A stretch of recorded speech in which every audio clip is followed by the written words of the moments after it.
guidelines and regulation of payment aggregators and payment gateways. So basically, let's get into the definition because that question has already come in. What is a payment aggregator? This is not the exact definition, it's a simplified definition. It says online payment aggregators are companies that facilitate online payments by acting as intermediaries between customer and merchant. Do we understand the concept of an intermediary? Generally, an intermediary is, as the word suggests, is a middleman. It's somebody in the middle of between, say, two people. So here, the two people are a merchant is a business, and the other person is a customer, like you and I. So there is a person in the middle. Now, ordinarily, if you're going to a shop and you're trying to buy something, you're going to a grocery shop, you give them cash, he gives you the good, there is no middleman. So that's a normal transaction.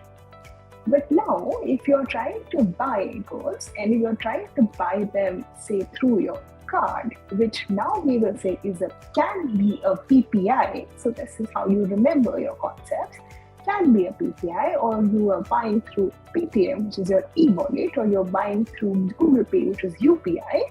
All of those fintech players. There will be an entity who will facilitate that transaction. So that money will go from you to the merchant, which is the shop owner in this case, but it will pass through this entity. And this entity, as we can usually understand, can be Razorpay or like all the other players. I can't think of any other name right now, but I think there are more players. Okay.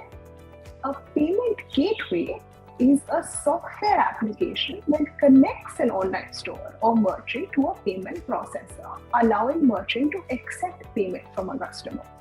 So payment gateway is just the technology. Somebody who's involved in a technological service, like who's a technology service provider.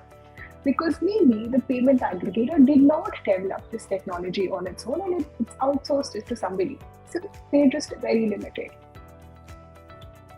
And a payment aggregator here now, when I say touches the funds or has control over the funds, that means the payment aggregator is responsible as an entity for collecting money from your account, like my account, and then ensure that it is developed, that it is deposited into the company's account, the merchant's account. That is the job, that's what the payment aggregator is doing, PHSA. Of course, there are other compliances also, like there are escrow related compliances, how they have to be met and all of that. So that's there, that gets really, we won't go into all of that detail, but that's also there. So to understand the payment aggregator is taking money from my account and giving it to the merchant. To be able to do this, the payment aggregator is involved in the fund flow, or the flow of the money. And consequently, as you can now understand, will have a lot of compliances attached to it. They have to be registered, they have to, be authorized by the bank and all of that. That has to be done by a payment aggregator. A payment gateway, on the other hand, is just technology. So they have IT-related compliances in the sense that the technology that they are employing for this transaction to happen is safe. Okay.